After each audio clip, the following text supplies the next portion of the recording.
تو هم دوستای ماینکرافت جاوا پلی بدی ولی از تمام باگ ها و لگ های پوجابو لانچر خسته شدی؟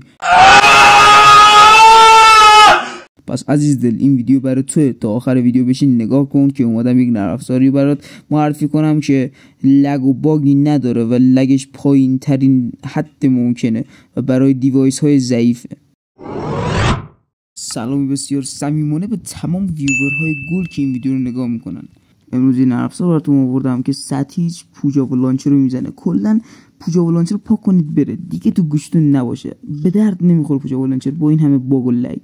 اسم این برنامه FC لانچر هستش که میتونید از چنل تلگرامی من یا گوگل پلی دانلود کنید، حالا هر کدوم راحت تری. بریم که آموزش اینو ببینیم که چطوری آپدیت مورد نظر خودمون رو FC لانچر نصب کنیم که بهترین فریم ریت رو بگیریم و چطوری مودهای مورد نظرمون روش نصب کنیم. کلا امروز همه آموزش رو قراره بهتون یاد بدم و این ویدیو رو کامل ببینید و هیچ ثانیه‌اش از دست ندید. لایک کامنت سابسکرایب فراموش نشه و عشق منید. بریم سراغ ویدیو. سوس کردن گلابی مورم بخورم چون مگه سوس گلابی بخورم. دوستان اینم از برنامه FC لانچر که رو صفحه تماشا میکنید به همراه ماینکرافت و چنین شکلیه. میتونید از چنل تلگرامی من دانلود کنید یا از گوگل پلی، فرقی نمیکنه. و میریم داخل بازی. این گوشه سمت چپ و عکس ابرو رو میزنیم. حالا اینا رو میکشیم پایین یا مثلا نسخه که میخوایم انتخاب کنیم. صفحه رو یک بار میکشیم پایین به صورت کامل. این فابریکو که دیدی کل نسخه ما سر همونه.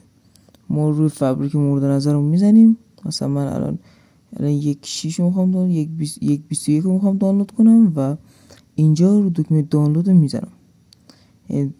و فابریکو که انتخاب کردم، نسخه هم که انتخاب کردم، دکمه دانلود میزنم. حالا این خیلی طول میکشه، من اینجا ویدیو اسکیپ میکنم.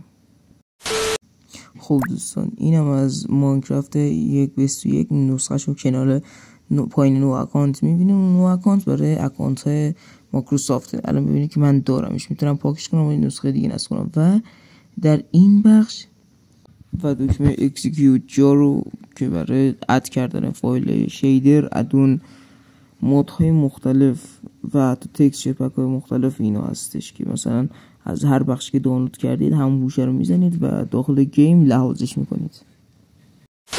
بعد از مالش دکمه پوجابو اینجا حتما باید یه یوزر نیم برای خودتون انتخاب کنید که دیگه هر چی دوست دارینه، چیز خاصی مثلا نباید بذارین، اسم خودتون باشه.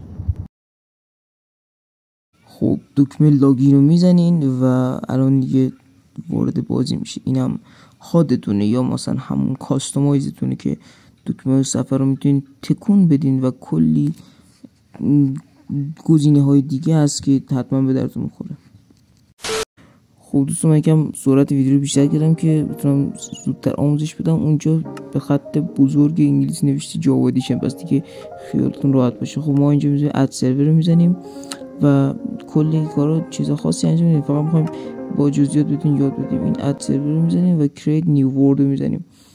دیگه میبینید قشنگ مثل جاوا. حالا من این چیزا میبرم که قشنگ مثل خود جاوا اینطوری براتون وردتون رو درست میکنه. حالا من اختیارات دیگرم بهتون میگم که کامل و راحت بتونین از این گیم استفاده کنیم. خب میبینید که واقعا الان من لگ ندارم تو این، من هیچ لگی نمیبینم. واقعا پوجابو لانچر خیلی برای من لگ بود ولی این نه، این گیم نه، این نرم افزار نه، با بقیه خیلی فرق کنه. پوجابو لانچر من هر دقیقش لگ بودم و واقعا خیلی بد بود. این برنامه خیلی بهینه است. خب اینم جزء مثلا آپشناشه. آپشن ها همون ستینگ خودمونه به بدراک. مثلا میتونید ویو رو بیشتر اووی رو بیشتر کنید، فریم ریت رو ببرین بالا و کلی کار دیگه است که میتونید اینجا انجام بدین. بله همین اختیارات اینجا شو بهتون میگم. دوستان من کلی تلاشم کردم که زودتر این ویدیو جمع بندی کنم که آموزش زودتر به دست شما برسه و دیگه وقتی گرانبهاتون از دست نره.